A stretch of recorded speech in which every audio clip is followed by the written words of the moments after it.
నమస్తే, welcome to టీవీ3 news. బులెటిన్లో ముందుగా హెడ్లైన్ చూద్దాం.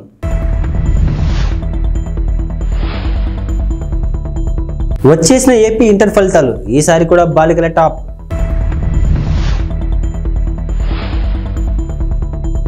రామేశ్వరం కేఫ్ బాంబు పేలుడు కేసులో 2 కీలక నిందితుల అరెస్ట్.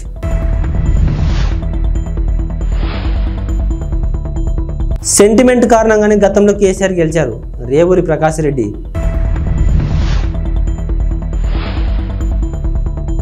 కోర్టులో కవిత 5 రోజులు కస్టడీ కోరిన సిబిఐ.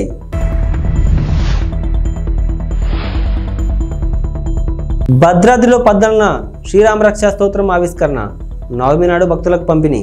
ఆంధ్రప్రదేశ్లో ఇంటర్మీడియట్ ఫలితాలు కాసేపటి క్రితం వెల్లడయ్యాయి. ఉదయం 11 గంటలకు తాడేపల్లిలోని ఇంటర్ బోర్డు కార్యాలయంలో బోర్డు కార్యదర్శి Saurabh Gaur inter first year, second year ఫలితాలను ఒకేసారి విడుదల చేశారు. ఫలితాల్లో ఈసారి కూడా బాలికలదే పైచేయి సాధించారు. ఫస్ట్ ఇయర్ పరీక్షలను 4 లక్షల మంది విద్యార్థులు రాయగా అందులో 67% మంది, సెకండ్ ఇయర్ పరీక్షలను 3 లక్షల మంది హాజరు కాగా 75% మంది ఉత్తీర్ణత సాధించారు. వొకేషనల్ పరీక్ష రాసిన 35,000 మందిలో 71% పాస్ అయ్యారు. బెంగళూరులోని రామేశ్వరం కేఫ్లో మార్చి 1న పేలుడుకు పాల్పడిన కీలక నిందితుడు ముస్తాబీర్ హుస్సేన్ సాజిబ్ను జాతీయ దర్యాప్తు సంస్థ శుక్రవారం అరెస్టు చేసింది. అతనితో పాటు సూత్రధారి అబ్దుల్ మతీన్ తాహాన్ కూడా ఎన్ఐఏ అదుపులోకి తీసుకుంది. కర్ణాటకలో 12, తమిళనాడులో 5, ఉత్తరప్రదేశ్లో 1 చోట ఇలా 3 రాష్ట్రాల్లోని 18 ప్రాంతాల్లో తనిఖీల అనంతరం నిందితులను అదుపులోకి తీసుకున్నట్లు ఎన్ఐఏ అధికార ప్రతినిధి ఒకరు తెలిపారు. అలాగే పేలుడుకు పాల్పడిన వ్యక్తికి స్థానికంగా సహకరించిన ముజమ్మిల్ షరీఫ్ను కూడా దర్యాప్తు సంస్థ అరెస్టు చేసింది. షరీఫ్, హుస్సేన్, తాహా ఈ ముగ్గురు ఐఎస్ఐ మాడ్యూల్స్తో సంబంధం కలిగి ఉన్నట్లు ఎన్ఐఏ వర్గాలు వెల్లడించాయి. గతేడాది నవంబర్లో నమోదైన మంగళూరు కుక్కర్ పేలుడు కేసుతో పాటు శివమొగ్గ గ్రాఫిటీ కేసులోనూ వీరి ప్రమేయం ఉన్నట్లు నివేదికలు పేర్కొన్నాయి. తెలంగాణ ప్రజల సెంటిమెంట్ను ఉపయోగించుకునే బీఆర్ఎస్ అధినేత కేసీఆర్ 2 సార్లు అధికారంలోకి వచ్చారని కాంగ్రెస్ నేత రేవూరి ప్రకాష్ రెడ్డి అన్నారు. బీఆర్ఎస్ ప్రభుత్వ హయాంలో 8,000కు పైగా రైతుల ఆత్మహత్యలు జరిగాయని చెప్పారు. గిట్టుబాటు ధరలు ఇవ్వాలని కోరితే బీడీలు వేసి జైలుకు పంపిన ఘనత బీఆర్ఎస్ ప్రభుత్వానిదని విమర్శించారు. గత సీజన్లో వర్షాలు సరిగా పడకపోవడం వల్లే ఈ ఏడాది ఇబ్బందికర పరిస్థితులు నెలకొన్నాయని చెప్పారు. తెలంగాణను బీఆర్ఎస్ ప్రభుత్వం అప్పుల ఊబిలోకి నెట్టేసిందని, రాష్ట్రాన్ని 7 లక్షల కోట్ల మేర అప్పుల పాలు చేశారని దుయ్యబట్టారు. ఢిల్లీ లిక్కర్ పాలసీ కేసులో నిందితురాలుగా ఉన్న బీఆర్ఎస్ ఎమ్మెల్సీ కవితను రౌస్ అవెన్యూ కోర్టులో సిబిఐ అధికారులు హాజరుపరిచారు. కవితను 5 రోజుల పాటు తమ కస్టడీకి ఇవ్వాలని కోర్టును సిబిఐ అధికారులు కోరారు. ఈ కేసులో కవిత కీలక పాత్రను పోషించారని వారు కోర్టుకు తెలిపారు. సౌత్ గ్రూప్ ఆఫ్ పార్టీ మధ్య జరిగిన 100 కోట్ల లావాదేవీల్లో కవితది ప్రధాన పాత్రని వారు చెప్పారు. కవితను లోతుగా విచారిస్తేనే వివరాలు బయటకు వస్తాయని తెలిపారు. కవిత వాట్సాప్ చాట్ వివరాలను కోర్టుకు సిబిఐ అధికారులు అందించారు. కోర్టులో ప్రస్తుతం వాదనలు కొనసాగుతున్నాయి. న్యాయమూర్తి కావేరి బవేజా వాదనలు వింటున్నారు. కవితను సిబిఐ కస్టడీ కోర్టు ఇస్తుందా లేదా అనే ఉత్కంఠ నెలకొంది. తెలంగాణలోని ప్రముఖ పుణ్యక్షేత్రమైన భద్రాచలం శ్రీరామనవమి ఉత్సవాల కోసం ముస్తాబవుతుంది. ఆ రోజున జరిగే రామయ్య కళ్యాణ క్రతువును కనులారా వీక్షించేందుకు కోట్లాది మంది భక్తులు తహతహలాడుతుంటారు. కళ్యాణం కోసం ఈసారి అద్భుతంగా ఏర్పాట్లు చేస్తున్నట్లు దేవస్థానం కార్యనిర్వహణాధికారి ఎల్ రమాదేవి తెలిపారు. ఈసారి వేడుకల్లో ఓ ప్రత్యేకత కనిపించనుంది. గ్యాలరీలో కూర్చొని కళ్యాణాన్ని వీక్షించే వేలాది మంది భక్తులకు ప్రముఖ రచయిత, శ్రీశైల దేవస్థానం పూర్వ ప్రత్యేక సలహాదారు పురాణపండ శ్రీనివాస్ రచించిన శ్రీరామ రక్షా స్తోత్రం గ్రంథాన్ని పంపిణీ చేయనున్నారు. భద్రాద్రిలో బ్రహ్మోత్సవాలు గతంలో టాలీవుడ్ నిర్మాణ సంస్థ వారాహి చలనచిత్రం అధినేత సాయి కొర్రాపాటి సమర్పించిన అఖండ గ్రంథాలను రచించింది కూడా శ్రీనివాస్ కావడం గమనార్హం. ఇక తాజా గ్రంథమైన శ్రీరామ రక్షా స్తోత్రం పుస్తకాన్ని టాలీవుడ్ ప్రముఖ దర్శకుడు ఎస్ఎస్ రాజమౌళి, ఎంఎం కీరవాణి, సాయి కొర్రాపాటి సమర్పిస్తున్నారు. ఈ సందర్భంగా వారికి పురాణపండ శ్రీనివాస్ కృతజ్ఞతలు తెలిపారు. కాగా ఈ మహిమోపిత శ్రీరామ రక్షా స్తోత్రం గ్రంథాన్ని ఎల్లుండి ఆలయ ఈవో రమాదేవి ఆవిష్కరిస్తారు. ఉండిలో రఘురామకృష్ణంరాజుకు సీటు కేటాయిస్తున్నారన్న ప్రచారంతో అసమ్మతి పెరుగుతుంది. పశ్చిమ గోదావరి జిల్లా భీమవరం తోట సీతారామలక్ష్మి ఇంటిని తెలుగుదేశం పార్టీ నాయకులు, కార్యకర్తలు ముట్టడించారు. ఈ సందర్భంగా టీడీపీ కార్యకర్తలు భారీగా చేరుకున్నారు. మంత్రి రామరాజుకు న్యాయం చేయాలంటూ భారీ ఎత్తున నినాదాలు చేశారు. అందరూ కూడా చాలా మనస్తాపం చెంది ఈ రోజున మరి ఇక్కడ రావడం జరిగింది. ఎందుకంటే ఒక ఎమ్మెల్యేగా పనిచేసి ప్రజల్లో ఉన్న మనిషికి మళ్ళీ ఆ స్థానం లేదంటే ఎవరికైనా బాధ కలగటం సహజం. అదే పరిస్థితి ఈ రోజున మన కార్యకర్తల్లో కానీ నాయకుల్లో కానీ కనపడుతున్న ఉండి నియోజకవర్గం నుంచి చాలా పెద్ద ఎత్తున ఇక్కడ రావడం జరిగింది. మీరందరూ ఎవరో కూడా ఆందోళన చెందొద్దు. తెలుగుదేశం అంటే ఒక కమిట్మెంట్ గల పార్టీ, క్రమశిక్షణ గల పార్టీ. మన జాతీయ అధ్యక్షుడు నారా చంద్రబాబు నాయుడు గారు ప్రతి ఒక్కరికి కూడా న్యాయం చేసే విధంగా మరి అధికారం ఉన్నా లేకపోయినా ఒక పోరాడే మనిషి మన చంద్రబాబు నాయుడు గారు. ఈ విధంగా మరి మీరు ఇచ్చిన ఈ రిప్రజెంటేషన్ ఏదైతే ఉందో మీరెవరు అందరూ కూడా ఆందోళన చెంది ఈ విషయం మీద ఎవరైతే ఇబ్బంది పడుతున్నారో అన్నీ కూడా నేను మన చంద్రబాబు నాయుడు గారి దృష్టికి తీసుకెళ్ళడం జరుగుతుంది. అలాగే మన తప్పనిసరిగా మనకి న్యాయం మేము ఉండి కాన్స్టిట్యున్సీకి న్యాయం జరుగుద్ది అని నేను తప్పనిసరిగా మీకు ఎందుకంటే చంద్రబాబు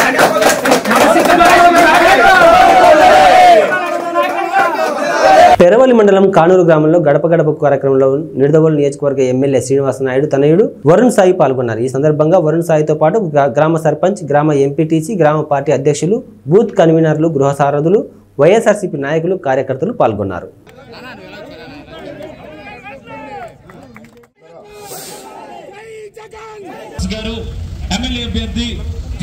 ఈరోజు మీ ముందుకి నమస్తే అమ్మా, నేను మన ఎంపీ అభ్యర్థి అమ్మ కూడూరు శ్రీనివాస్ గారు ఇద్దరం కూడా మీ ముందు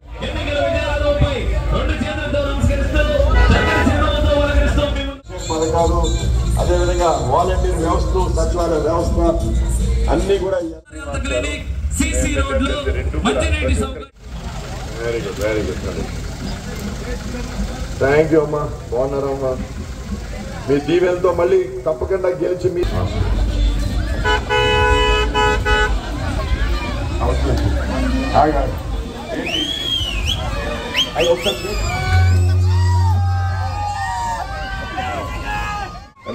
పల్లి, ఎలా ఉన్నారు? ఎంపీ ఎమ్మెల్యేగా గెలిచి వచ్చి ఈ పనులన్నీ పూర్తి చేస్తామమ్మా.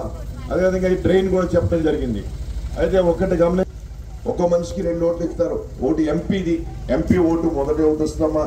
రెండోది ఎమ్మెల్యే జగన్ ఓటు ఇస్తారమ్మా, జగన్ ఓటు రెండోది. రెండు కూడా ఫ్యాన్ గుర్తుకు ఓటేసి మన జగన్ గారి ముఖ్యమంత్రి చేసుకుంటాం.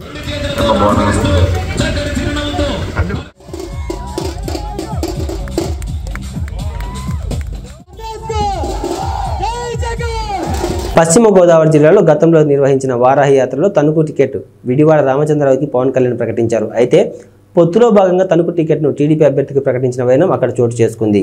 వారాహి యాత్రలో ప్రకటించిన మొదటి టికెట్ తణుకు అభ్యర్థి విడివాడకి ఇవ్వాలంటూ నిరసన తెలిపారు. పవన్ ఇచ్చిన మాటకు విలువ లేదా అంటూ ప్లకార్డులతో నిరసన తెలిపారు. సభాస్థలం వద్ద నిరసన పోలీసుల జోక్యంతో శాంతియుత వాతావరణం నెలకొంది.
కడప జిల్లా బద్వేల్ నియోజకవర్గంలో జరగబోయే ఎన్నికల్లో బీజేపీ అభ్యర్థి బొజ్జ రోషన్ విజయం సాధిస్తారని జిల్లా ఉపాధ్యక్షులు తిప్పలూరు రామసుబ్బారెడ్డి, బీజేపీ జిల్లా ప్రధాన కార్యదర్శి ఉట్టి శ్రీనివాసులు పేర్కొన్నారు.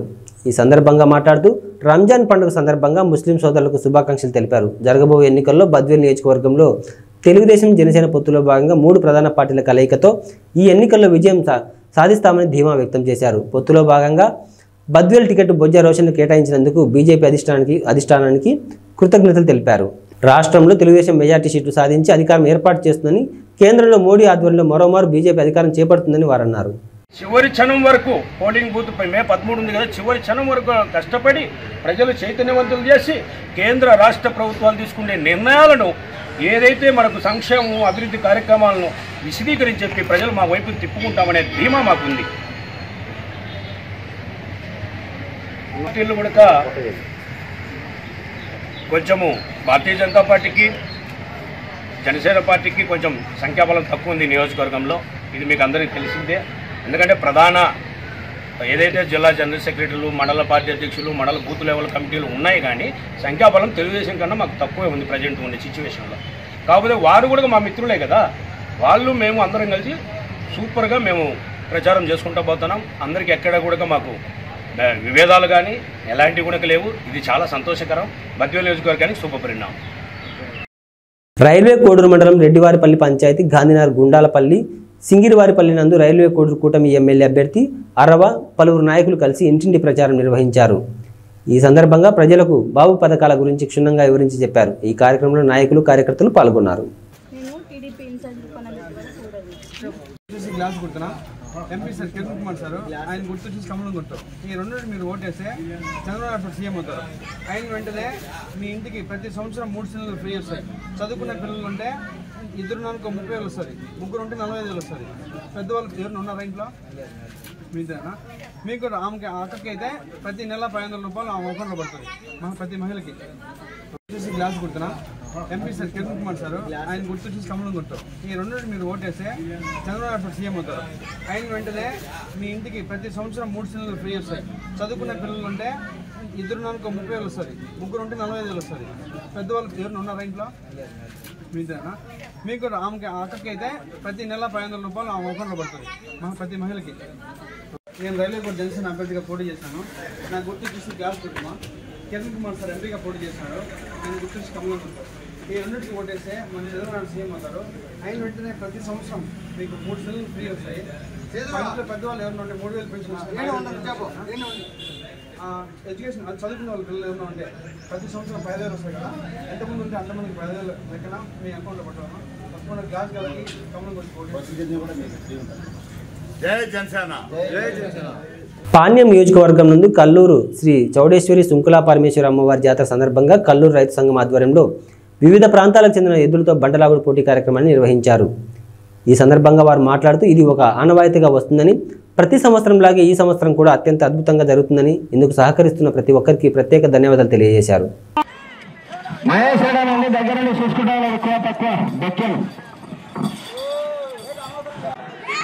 అన్నదాత రామరెడ్డి తాత సంస్థాన్ అందరూ కూడా ప్రత్యేకంగా ధన్యవాదాలు. 9వ రౌండ్ సించి పాల్గొతున్నాయి పేపర్ల కదా.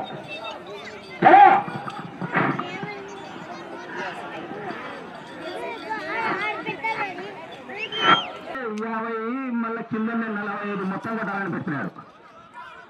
మళ్ళీ 7 అడుగులు వస్తుంది. 95 కొట్టాడు స్టార్ట్.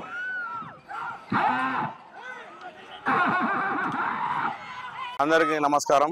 ఈరోజు కల్లూరు గ్రామంలో ఉగాది పండుగ సందర్భంగా రాత్రి దూర పందెం రైతు సంఘం ఆధ్వర్యంలో నిర్వహించడం జరుగుతుంది. ఇందుకు సహకరిస్తున్న దాతలకు కీర్తిశేషులు ఈశ్వరప్ప గారి కుమారులు బి పవన్ గారికి, సాగర్ గారికి, 2వ బహుమతి బెక్కం ఐశ్వర్య రైతు సంఘం అధ్యక్షులకి, మరియు 3వ బహుమతి బిద్రుకోట మోనప్ప గారికి, 4వ బహుమతి దొగురు రాముడు గారికి, 5వ బహుమతి మాణిక్ భాష గారికి, 6వ బహుమతి మద్లేడి గారికి మా హృదయపూర్వక ధన్యవాదాలు. అలాగే ఈ రోజు జరిగే కార్యక్రమాన్ని రైతులు మరియు గ్రామ ప్రజలందరూ దిగ్విజయంగా పూర్తి చేయాలని నా మనస్ఫూర్తిగా కోరుతున్నాను. రాబోయే రోజుల్లో మంచి వర్షాలు కురిసి రైతులు పాడి పనులతో సుభిక్షంగా ఉండాలని నా మనస్ఫూర్తిగా కోరుతున్నాను.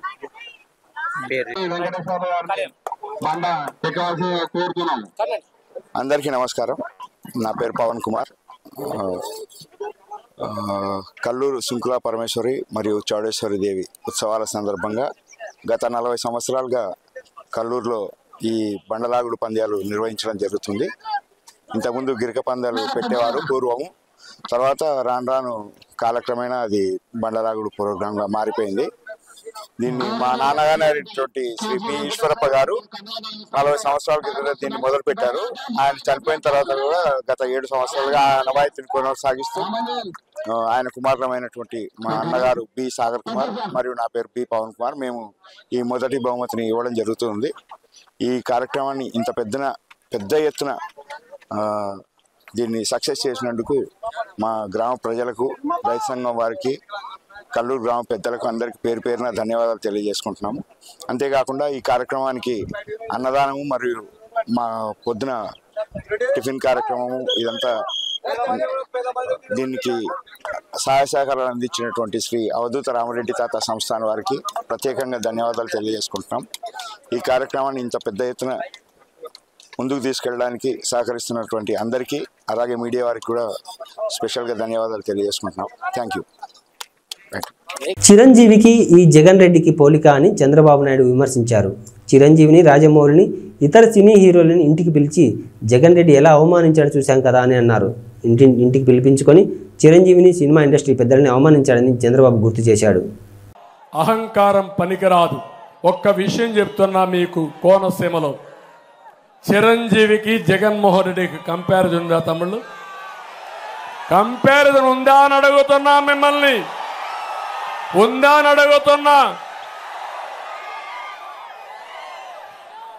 చిరంజీవి కొన్ని సంవత్సరాలుగా చిత్రసీమలో రారాజుగా వెలిగినటువంటి వ్యక్తి. వారి యొక్క కళామ తల్లికి చేసిన సేవలు గుర్తుపెట్టుకొని కేంద్ర ప్రభుత్వం కూడా పద్మ విభూషణ్ ఇచ్చారా లేదా అని మిమ్మల్ని అడుగుతున్నా. అదే మరిగా Rajamouli one of the best director. ఆయన సినిమాలు తీశాడు, బాహుబలి, ఇవన్నీ.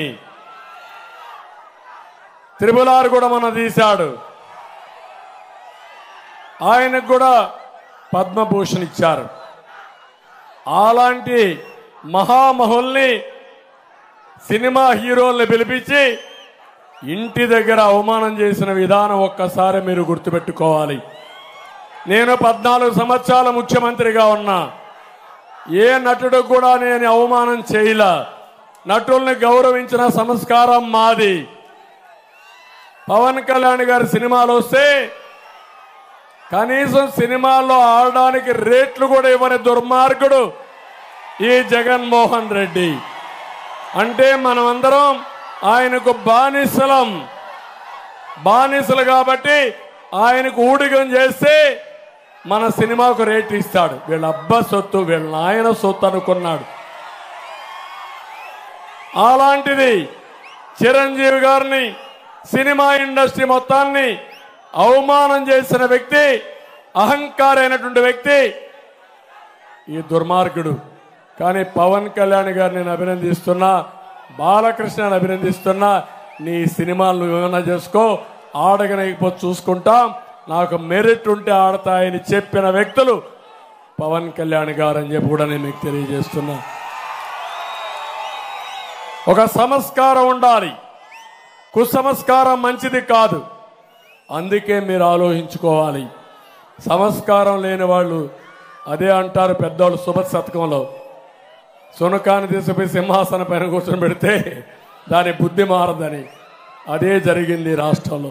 జమ్మికుంట ప్రభుత్వ ఆసుపత్రికి జలుబు చేసిందని, వైద్యులు అందుబాటులో లేరని, నిధులు ఉన్నా నిరుపయోగంగా సౌకర్యాలు ఉన్నాయని, దుర్వినియోగంపై విచారణ జరపాలని డిమాండ్ చేశారు. ఈ సందర్భంగా మాట్లాడుతూ జమ్మికుంట ప్రభుత్వం 30 పడకల సామాజిక ఆరోగ్య కేంద్రాన్ని రోగులకు అదనపు సౌకర్యాల దృష్ట్యా గతంలో ఆధునీకరించడం జరిగిందన్నారు. ఇక్కడకు దూర ప్రాంతాల నుండి ఎక్కువగా వస్తుంటారని, అధికారుల పర్యవేక్షణ లోపం మరియు వైద్యుల నిర్లక్ష్యం కారణంగా ఇక్కడ పూర్తిస్థాయి వైద్య సేవలు, సౌకర్యాలు అందుబాటులో లేక రోగులు మరియు వారి బంధువులు ఇబ్బందులు పడుతున్నారని అన్నారు. ముందుగా నేను షేక్ సాబిర్ అలీ, సామాజిక కార్యకర్తగా ఈరోజు జమ్మికుంట ప్రభుత్వ సామాజిక ఆసుపత్రి విషయం లోపల రోగులకు కలుగుతున్నటువంటి అసౌకర్యాల దృష్ట్యా మరియు ఇక్కడ వారికి లభిస్తున్నటువంటి వైద్య విధానం పట్ల మరియు ఈ సందర్భంగా వైద్యులు అవలంబిస్తున్న నిర్లక్ష్య ధోరణి పట్ల నేను ప్రభుత్వానికి గౌరవప్రదమైన మీడియా ద్వారా, జిల్లా ఉన్నతాధికారులకు గౌరవప్రదమైన మీడియా ద్వారా మేము చేస్తున్నటువంటి డిమాండ్ ఏంటి అని అంటే, జమ్మికుంట ప్రభుత్వ సామాజిక ఆసుపత్రిని ఆధునీకరిస్తూ ఈరోజు అన్ని సౌకర్యాలు కల్పించినము, ఇందుకు సరిపడా నిధులను కేటాయిస్తున్నాము అని చెబుతున్నప్పటికీ కూడా ఇక్కడ ఎలాంటి రోగులకు సౌకర్యాలు అందుబాటులో లేవు. మరీ ప్రధానంగా వైద్యులు అన్ని వేళలా అందుబాటులో ఉండడం కోసము వారికి క్వార్టర్స్ను నిర్మించినా కూడా వైద్యులు అందులో విధుల్లో ఉండి కూడా లేకపోవని కారణంగా ఈరోజు అత్యవసర వైద్యం కోసము ఇతర ప్రాంతాలకు వెళ్లాల్సినటువంటి పరిస్థితి ఉంది. అదేవిధంగా ఈ ఆసుపత్రికి నిత్యం వందలాది మంది రోగులు, దీర్ఘకాలిక వ్యాధులు, అత్యవసర చికిత్స, ప్రసూతికి సంబంధించినటువంటి విషయాల లోపల, మరి అదేవిధంగా డయాగ్నోస్టిక్ సంబంధించి సమస్యల గురించి వస్తూ ఉంటుంది. కానీ ఇక్కడ పూర్తి స్థాయి వైద్యం అందుబాటులో లేదు. దీనికి సంబంధించి గతం లోపల ఉన్నతాధికారుల దృష్టికి తీసుకుపోవడం జరిగింది. మరి అదేవిధంగా ఇక్కడ సరైనటువంటి మార్చురీ నిర్వహణ లేదు. పోస్ట్ మార్టం గదిని కనీసము వినియోగించడానికి వీలు లేని రీతిలో ఉపయోగిస్తున్నటువంటి తరుణం లోపల పోస్ట్ మార్టం నిర్వహించడానికి కూడా సరైనటువంటి వైద్యులు అందుబాటులో లేక ఆసుపత్రి బాయ్స్, డ్రెస్సింగ్ బాయ్స్ పైన ఆధారపడాల్సినటువంటి దుస్థితి ఉంది. కాబట్టి ఈ ఆసుపత్రికి సంబంధించినటువంటి నిధుల విషయం లోపల ఎలాంటి అసౌకర్యాలు ఇన్ని జరుగుతూ ఉన్నా కూడా సౌకర్యాల లేమి కళ్ళకు కట్టినట్టు కనబడుతుంది. కాబట్టి వెనువెంటనే ఉన్నతాధికారులు దీనిపైన దృష్టి సారించి ఆసుపత్రి నిధుల అక్రమాలపై విచారణ జరిపిస్తూ బాధ్యులపైన చర్యలు తీసుకోవాలని చెప్పి, అదేవిధంగా ఈ ఆసుపత్రిని అప్గ్రేడ్ చేసి రోగులకు వైద్య సేవలు అందుబాటులోకి తీసుకురావాలని చెప్పి ఈ సందర్భంగా డిమాండ్ చేస్తూ, లేని ఎడల రిలే దీక్షల ద్వారా ప్రభుత్వం పైన ఒత్తిడి పెంచి ఈ సమస్యలను సాధిస్తామని చెప్పి దీనికి మీడియా సహకారాన్ని కోరుకుంటూ ధన్యవాదాలు. నర్సీపట్నం మున్సిపాలిటీ 1వ వార్డులో సిట్టింగ్ ఎమ్మెల్యే పెట్ల ఉమాశంకర్ గణేష్ నిర్వహించిన ఎన్నికల ప్రచారం నిర్వహించారు. ఈ సందర్భంగా అడుగడుగున హారతులు పడుతూ పూల వర్షం కురిపిస్తూ అపూర్వ స్వాగతం పలికారు. పెద్ద సంఖ్యలో వార్డు ప్రజలు ఎమ్మెల్యే గణేష్ వెంట నడిచారు. ప్రతి ఇంటి ముందుకు వైసీపీ అభ్యర్థి గణేష్ వెళ్లి ప్రజలను వచ్చే ఎన్నికల్లో గెలిపించమని అభ్యర్థించారు. తన గెలుపుకు సహకరించమని కరపత్రాలను పంపిణీ చేశారు. వచ్చే ఎన్నికల్లో తనను మరోసారి ఎమ్మెల్యే గెలిపిస్తే నియోజకవర్గం అభివృద్ధికి మరింత కృషి పాటుపడతానన్నారు. కార్యక్రమంలో నాయకులు పాల్గొన్నారు.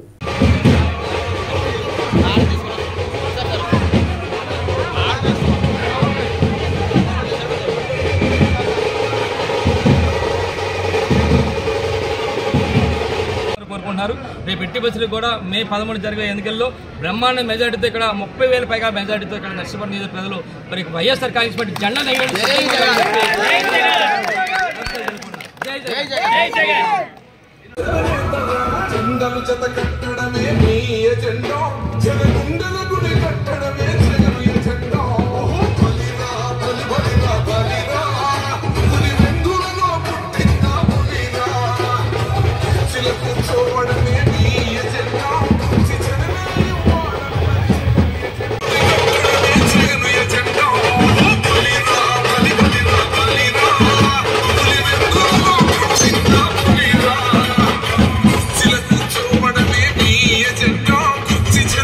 చూసాం. నిన్న 4వ వార్డులో తిరిగాం, రాత్రి 10 గంటల వరకు తిరిగాం.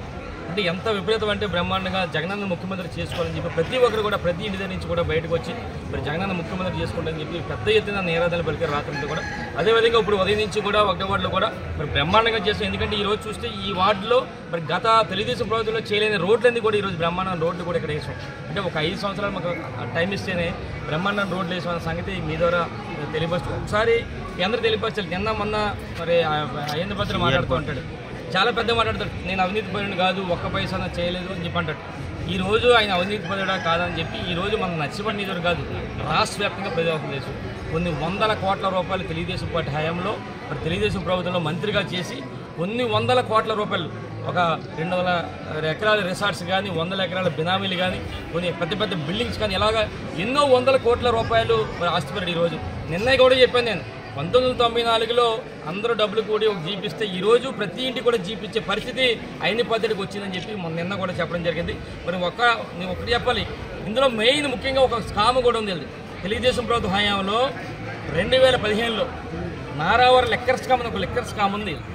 ఇదేంటంటే తెలుగుదేశం ప్రభుత్వ హయాంలో అసలు ఎక్సైజ్ పాలసీనే మార్చేసి ఈయనకి ఒక విశాఖ డెస్టిలరీస్ అని చెప్పి ఒక మందు ఫ్యాక్టరీ అంటే అక్కడి నుంచి మందు తయారయ్యి మరి బీర్లు ఫ్యాక్టరీకి వెళ్తుంటుంది ఇక్కడ పందిరిపాలెంలో. మరి ఆ రోజు 5 సంవత్సరాల కాలంలో సుమారుగా 1300 కోట్ల రూపాయలు మన రాష్ట్ర ప్రభుత్వానికి నష్టం చేసే విధంగా చంద్రబాబు నాయుడు ఈయనకి మరి కొంతమందికి మరి ఈ విధంగా చేసి సుమారుగా 100 కోట్ల రూపాయలు ఆ రోజు దోపిడీ చేసిన దోపిడీ దొంగ ఈ అయ్యన్న పద్ధతి అని చెప్పి సందర్భంగా తెలియపరుస్తాను. అంటే ఇలాంటి స్కాములు చేసి పెద్ద చేసి ఈరోజు పెద్ద కబుర్లు చెప్తుంటే మాకు చాలా సిగ్గేస్తుంది. నువ్వు అలాగొచ్చి నీ కొడుకు నీ మరుగుజ్జు కొడుకు మరీ మాట్లాడతాను. నీకు ఒకటే చెప్తాను, అయిన పద్ధతి కానీ నీ మరుగుజ్జు కొడుకు కానీ చెప్పేది ఏంటంటే మీరు ఎన్ని చెప్పినా సరే ఈరోజు రాష్ట్ర ప్రజలు కానీ ముఖ్యంగా నర్సిపట్ట ప్రజలు నమ్మే పరిస్థితులు లేరు. మీరు ఎన్ని దోపిడీలు చేశారో, ఎన్ని దౌర్జన్యాలు చేశారో, ఎన్ని రౌడీలు చేశారో ఈ రాష్ట్ర ప్రజలు కానీ ముఖ్యంగా నర్సిపట్ట ప్రజలందరూ కూడా చేసు. మీరు ఎన్ని పొర్లి దండాలు పెట్టినా సరే అలా దండాలు పెట్టుకుంటూ అల్లిపోటు పోవాలి తప్ప ఇక్కడ నర్సిపట్నం ప్రజలు మరి రేపు బట్టలు తీసి కొట్టే పరిస్థితి మీ ఇద్దరికి కూడా అక్కడ అయిన పద్ధతి కానీ వాళ్ళ కొడుకు మరుగుజ్జు పద్ధతి కూడా వస్తుందని చెప్పి సందర్భం తెలియపరుస్తూ ఇవి బులెటిన్ విశేషాలు. మరో బులెటిన్లో మళ్ళీ కలుద్దాం. అంతవరకు సెలవు. నమస్తే.